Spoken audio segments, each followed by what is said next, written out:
మీరు మన ఫోటేజ్ గెలిపిస్తే మనం కంపెనీ వాళ్ళతో మాట్లాడదాం. గెలిపియాలని అంటున్నాము, ఆ కంపెనీ వాళ్ళని పెట్టియాలి, కంపెనీలోకి వస్తే ఒక మంచి ఉంటుందని అంటున్నాము. అట్లని చెయ్యాలి. సర్పంచ్ మాత్రం మీకేం చెప్తున్నా, నేను అడిగిన వాళ్ళకి ఎవరికైనా అడగండి మీరు. అయితే ఇంకో విషయం, కంపెనీలో మన ఊరు చాలా కూడా అడగండి, ఎవరు అడిగినా కూడా నేను మెంబర్ సర్పంచ్ మాత్రం అంటే వీళ్ళు ఎట్లా ముందు ఎవరు డిసైడ్ చేస్తారో మెంబర్ అంటే ఇంప్లిమెంట్ చేస్తారు. నాకు బిఆర్ఎం సపోర్ట్ చేస్తాను, నేను వేస్తాము సపోర్ట్ చేస్తాను. ఖచ్చితంగా ఏది ఏమైనప్పుడు కూడా నేను చేసేది మాత్రము ఇంప్లిమెంట్ చేస్తున్నాను, చేసేది మాత్రం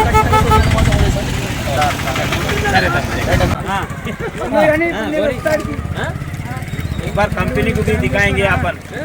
60-80 आदमी तय करते, 20 आदमी हो गए, अब गाँव वाले को लगाने चाहिए।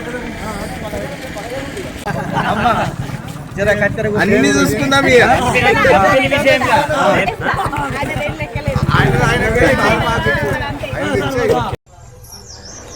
అందరికీ నమస్కారం. మీ నమస్కారం ఛానల్ సంగారెడ్డి జిల్లా పుల్కల్ మండల పరిధిలోని ఇట్క్యాల గ్రామంలోని ఇక్కడ సర్పంచ్ అభ్యర్థిగా సప్న సురేంద్ర గౌడ్ కత్తెర గుర్తుతోని ఇక్కడ పోటీ చేస్తున్నారు. కాబట్టి వారు ఒక ఇంటింటికి ప్రచార కార్యక్రమం కూడా ప్రారంభించడం జరిగింది. అందులో భాగంగా ఒకసారి ఇక్కడ మేడం గారు ఉన్నారు, వారికి కూడా అడిగి తెలుసుకుందాం ఎట్లా ఉంది, స్పందన ఏ విధంగా ఉంది గ్రామంలో అనేది. మేడం నమస్తే. బాగురా? ఎట్లా ఉంది మేడం, ఎట్లా ఉందమ్మా ప్రచారం, ఎట్లా ఉంది? ప్రచారం అంతా బాగుంది, అభివృద్ధి గురించి మొత్తం అంతా బాగానే ఉంది. కాకపోతే ఏమంటే ఇప్పుడు అందరూ కూడా కత్తెర గుర్తుకి ఓటేసి గెలిపించాలని కోరుకుంటున్నాం. ప్రజలు ప్రజలు మరి ఎట్లా ఏ విధంగా ఉంది? ప్రజలు బాగానే స్పందిస్తారు, అంతా బాగానే ఉంది. స్పందిస్తారు అన్న. ఇక్కడ చూసుకోవచ్చు, ఇప్పుడు మేడంతో పాటు మీరు ప్రచారానికి వెళ్తారు కదా, అంటే ప్రచారంలో ప్రజల స్పందన ఎట్లా ఉంది? చాలా బాగుంది. గత 30 సంవత్సరాలుగా మేము గ్రామాభివృద్ధికి తోడ్పడదామని ప్రయత్నం మాది ఎల్లవేళలా. ఈ 30 సంవత్సరాల నుంచి ప్రయత్నం చేస్తున్నాము. ప్రతిసారి అంటే వెళ్ళి మేము లోకల్ నాన్ లోకల్ ఒక ఫీలింగ్ తెచ్చి మమ్మల్ని ఓడగొట్టే ప్రయత్నమే చేసాం. ఈసారి ఖచ్చితంగా గెలుస్తాం. మాకు తోడు రాష్ట్ర వైద్య ఆరోగ్య శాఖ మంత్రి గారు దామోదర్ రాజనాథ్ గారు మాకు అండదండలుగా ఉన్నారు. మేము ఖచ్చితంగా గెలుస్తాం ఈసారి. ఇది గెలుస్తాను ధీమా ఎట్లా వచ్చింది? ఎందుకంటే ఈసారి సరే గత 4 సార్ల నుంచి ఓడగొట్టినాము, ఈసారి గెలిపిద్దామని గ్రామ ప్రజల ధీమానే మాకు ఎక్కువ. అంటే ప్రజల ఆదేశం ఉందంట 100%, 100% ఉన్నది మాకు. ప్రజల్లోకి వెళ్తే మరి ప్రజలు వాళ్ళ సమస్యలు కానీ ఏమైనా మీకు సమస్యల కోసం? సమస్యలు అంటే ఉన్నాయి, ఇక సీసీ రోడ్లు అని, డ్రైనేజ్ అని. ముఖ్యంగా మా దగ్గర ఒక ఫ్యాక్టరీ ఉంది, లిక్కర్ ఫ్యాక్టరీ ఉంది. అందులో ఉద్యోగాల విషయాలు కొంచెం ఏదో అదేదో ఉంటాయంట, మాకు తెలియదు. కానీ మీరు వస్తే లిక్కర్ ఫ్యాక్టరీలు కొంచెం మంచిగా ఉంటది అనే ఆలోచన మాకు ప్రజలే చెప్తుర్రు, మేమంటలేము. అది మీరు వస్తే ఫ్యాక్టరీలకు కొంచెం ఇబ్బంది పెట్టైనా సరే ఊరు ప్రజలను బాగా కోరుకుంటారు అనే ఆలోచన వాళ్ళే చెప్తుర్రు, ఏమని లేదు. అది సరే అదిగినా సాల్వ్ చేద్దామని చెప్పినాం మేము. ఇంకా రకరకాల సమస్యలు ఊర్లో పేరుకుపోయినాయి. ఇంకోటి ఏంటంటే ఇనాం భూముల సమస్యలు ఉన్నాయి, చాలా పెద్ద సమస్య. 72 ఎకరాలకు ఇవ్వాలి, 136 మందికి ఇవ్వాలి అది సర్టిఫికెట్లు. ఎంత ఒక 50 సంవత్సరాల నుంచి ఆ పెండింగ్ సమస్యగానే నడుస్తున్నది అది. దానికి కొంచెం మేము ముందడిగేసి దాన్ని ఫాలో అప్ చేయనికనే చూసినా గిన ఈసారి అయిపోతుంది, అదిగినా అయిపోతుంది, 100% అయిపోతుంది.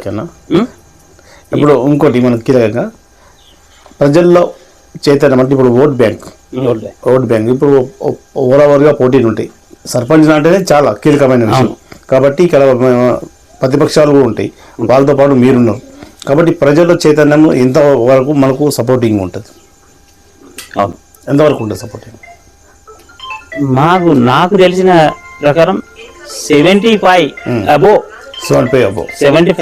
మాకు సపోర్టింగ్ ఉన్నది, ఖచ్చితంగా ఉన్నది.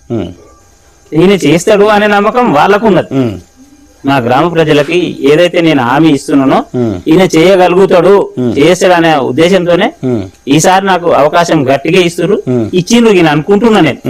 ఇచ్చేసినట్టే ఉన్నది నాకు. అయిపోయి కన్ఫర్మ్ అయిపోయింది, గెలుపు కన్ఫర్మ్ అయిపోయింది. ఇంకా మెజార్టీ ఎంత వస్తుందో తెలియదు.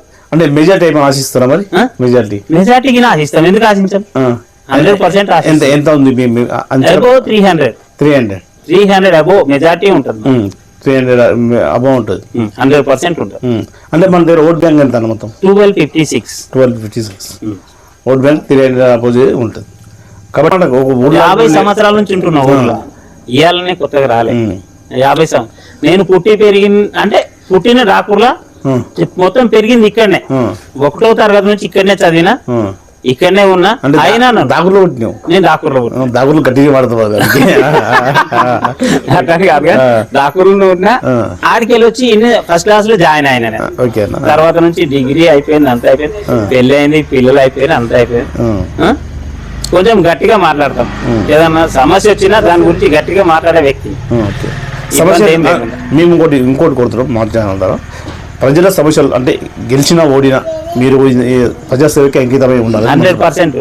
ఎందుకంటే గెలుపు ఓటమి అనేది సాధ్యం. అది మనము పోటీ చేస్తున్నామంటే ఆ పోటీ తరంలో ఎవరు ప్రజల నాటిలో ఉంటుంది. మనం ప్రజల నాటిని పసిగట్టలేము, ఎందుకంటే ప్రజలు ఎక్కడ ఓటేసేది తెలియదు, ఎవరికి వేసేది తెలియదు. కాబట్టి ప్రజల్లో గెలుపు ఓటమి అనేది సాధ్యం. కాబట్టి మీరు ప్రజాసేవ చేయడానికి మీరు ముందుకు వచ్చారు కాబట్టి అదే సేవా కార్యక్రమంలో ఉండాలని కోరుతున్నాను. ఎల్లవేళలా అదే సేవా కార్యక్రమాలలో ఉంటా.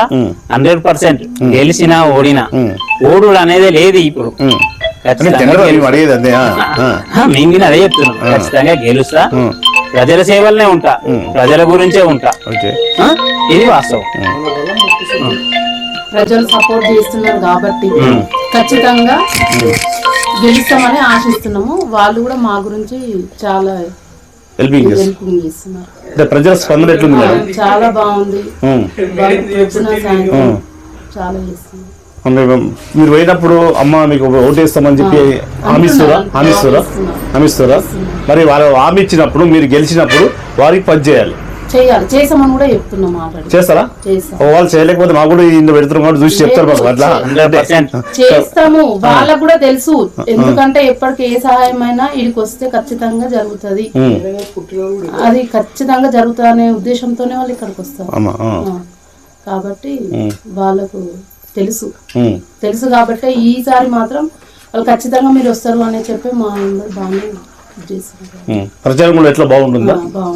కాబట్టి ఈసారి వాళ్ళు ఏది చెప్పినా కాదనకుండా చేస్తామని నేను ఠాకూర్కి వెళ్ళి వచ్చినా గానీ, మేడం ఈ ఊరిలోనే పుట్టింది, ఈ ఊరిలోనే పెరిగింది, ఈ ఊరే సొంత ఈ ఊరేనా? మరి ఊరు వెళ్ళినప్పుడు ఊరికి ఇంకా మంచి డెవలప్ చేయాలి. సరే చెప్తున్నారు కదా, ఇప్పుడు కొంతమంది వేరే వాళ్ళు ఉంటారని చెప్తున్నారు కదా, ఇంకా వాళ్ళతోని వాళ్ళ ఇబ్బందులు వాళ్ళు పడతారు, కానీ మా ఇబ్బంది మేము కోరేది ఒకటే, మీరు ఈ ఊర్లో ఉంటుంది కాబట్టి ఈ ఊరిని ఇంకా డెవలప్మెంట్ చేయాలి అని మా ఛానల్ ద్వారా మేము కోరుతున్నాం. ప్రజల సహకారంతో చెప్తున్నారు కదా, అది ఎప్పుడైనా జరుగుతుంది. కంపల్సరీ ప్రజా సహకారం మీకు ఉంటది అన్న చెప్పినట్టు. ఇప్పుడు ఆల్రెడీ ఈసారి చాలా హామీ ఇస్తారు, ఖచ్చితంగా మీరు గెలుస్తారు అని చెప్తున్నారు. ఆ గెలుపు మాది. ప్రజలకు ఏం చేయాలనుకుంటున్నామో ఖచ్చితంగా హెల్పింగ్ మాత్రం ఖచ్చితంగా ఉంటది. వాళ్ళు చేసినా ఉంది, చెయ్యకున్నా ఉంది, హెల్పింగ్ మాత్రం. ఇప్పుడు మాత్రము వాళ్ళ ఇష్టం, ఇంకా వాళ్ళకే వదిలిపెట్టేసినాం మేము. ఇప్పుడు కూడా వాళ్ళ ఇష్టం. విజయం అనేది ఖచ్చితంగా ఉంది, విజయం ఉందని ఆల్రెడీ క్లియర్ గా అర్థమైపోతుంది మీరు చెప్పి మాట్లాడుతుంది చూసి. కాబట్టి విజయం సాధించిన తర్వాత మీరు ప్రజల్లోనే ఉండాలి, ప్రజల సేవకే అంకితం కావాలని మనస్ఫూర్తిగా కోరుకుంటున్నాము. ఎప్పుడైనా సరే వాళ్ళు ఏ చీకట్ల తలుపు తట్టినా సరే ఎప్పుడైనా సాయం చేస్తామని వాళ్ళకు కూడా తెలుసు. ఎంత చీకట్లైనా భయపడకుండా వాళ్ళు ఇక్కడికి వస్తారు, అది వాళ్ళకు తెలుసు. ఎందుకంటే చేపించుకుంటే వాళ్ళకు తెలుస్తుంది అంతే. ఇక అది ఎప్పుడైనా వాళ్ళకు ఏ ఆపద వచ్చినా ఏది వచ్చినా సహాయం చేస్తాము, చేపించుకోవాలని కూడా మేము కూడా అనుకుంటున్నాము. ఓకే, సంతోషమమ్మా. కంపల్సరీ మీరు ప్రజల్లో ఉండాలి, ఎల్లవేళలా గ్రామ అభివృద్ధి కోసం కృషి చేయాలని చెప్పి మనస్ఫూర్తి కోరుకుంటున్నా. కాబట్టి 14వ తారీఖు నాడు మీకు భారీ మెజారిటీతో రావాలని మనస్ఫూర్తి కోరుకుంటున్నాను. ఎందుకంటే 14 ఉంది కాబట్టి 2 రోజులు ఉంది కాబట్టి మీరు ఇంకోసారి 14వ తారీఖు రోజున ఖచ్చితంగా ఓటు వేయాలని, గెలిపియాలని కోరుకుంటున్నాను. ఎవరికి వేయాలి ఓటు? కత్తెర గుర్తుకి స్వప్న సురేందర్. ఓకే అమ్మా, థ్యాంక్ యూ, సంతోషం మీ అమూల్యమైన అవకాశం ఇచ్చినందుకు. కాబట్టి ఇక్కడ అన్నగారు వదిన గారు మనం చెప్పినట్టు కంపల్సరీ మీ యొక్క అమూల్యమైన అవకాశం కల్పిస్తే బాగుంటుందని కోరుతుంది. కాబట్టి ఈ ఊరు ఆడపడుచుగా ఆమె పుట్టింది ఇక్కడనే కాబట్టి మీరు మళ్ళీ ఒకసారి అవకాశం ఇవ్వండి అని చెప్పి వారు కోరుతున్నారు. కాబట్టి గ్రామ అభివృద్ధి కోసం కృషి చేస్తామంటున్నారు. కాబట్టి ఒకసారి మీ అమూల్యమైన ఓటు కూడా ఇక్కడ కత్తెర గుర్తుకు ఓటేసి గెలిపిస్తే మీకు అభివృద్ధి ఏ విధంగా ఉంటుందో మనం కూడా చూద్దాం. కాబట్టి ఇంకోటి మేము కూడా రిక్వెస్ట్ చేసాం ప్రజలకు మీ తరఫున కంపల్సరీ వద్ద మీరు కలిసి ఇద్దరు కలిసి అభివృద్ధిలో మాత్రం ముందు ఉండాలి. ఎందుకంటే 100% కంపల్సరీ ఉండాలి. ఎందుకంటే ప్రజలకు కావాల్సింది అభివృద్ధి.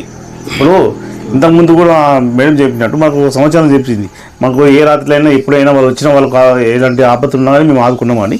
అదేవిధంగా మీ పాలసీ పాత పద్ధతి ఏదైతే ఉందో ఆ పాత పద్ధతిని మళ్ళీ కొనసాగించితే ఇంకా బాగుంటుంది. అయితే మేము ఇప్పుడు ఇంకోటి కొత్తగా అవలంబించాలనుకున్నాం.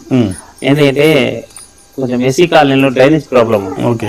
అయితే ఏంటి అంటే వాళ్ళు ఓపెన్ డ్రైనేజ్ వాళ్ళకు ఇష్టపడట్లేదు, అండర్ గ్రౌండ్ డ్రైనేజ్ ఇష్టపడతారు. Okay okay. అది చేస్తానని మాట ఇచ్చింది. చేయాలి, అన్ని పనులు చేయాలి, అదొకటే కాదు. వాళ్ళు సమస్య పెద్ద సమస్య ఉన్నది అక్కడ. అండర్ గ్రౌండ్ డ్రైనేజ్ చేస్తానని మాట ఇచ్చిన అది చేస్తా. ఇంకొకటి ప్యూరిఫై వాటర్ పక్క ఊరికి పోయి తీసుకొచ్చుకుంటాం. ప్యూరిఫై వాటర్ పెట్టిస్తాని గ్రామ ప్రజలకు చెప్పినాం.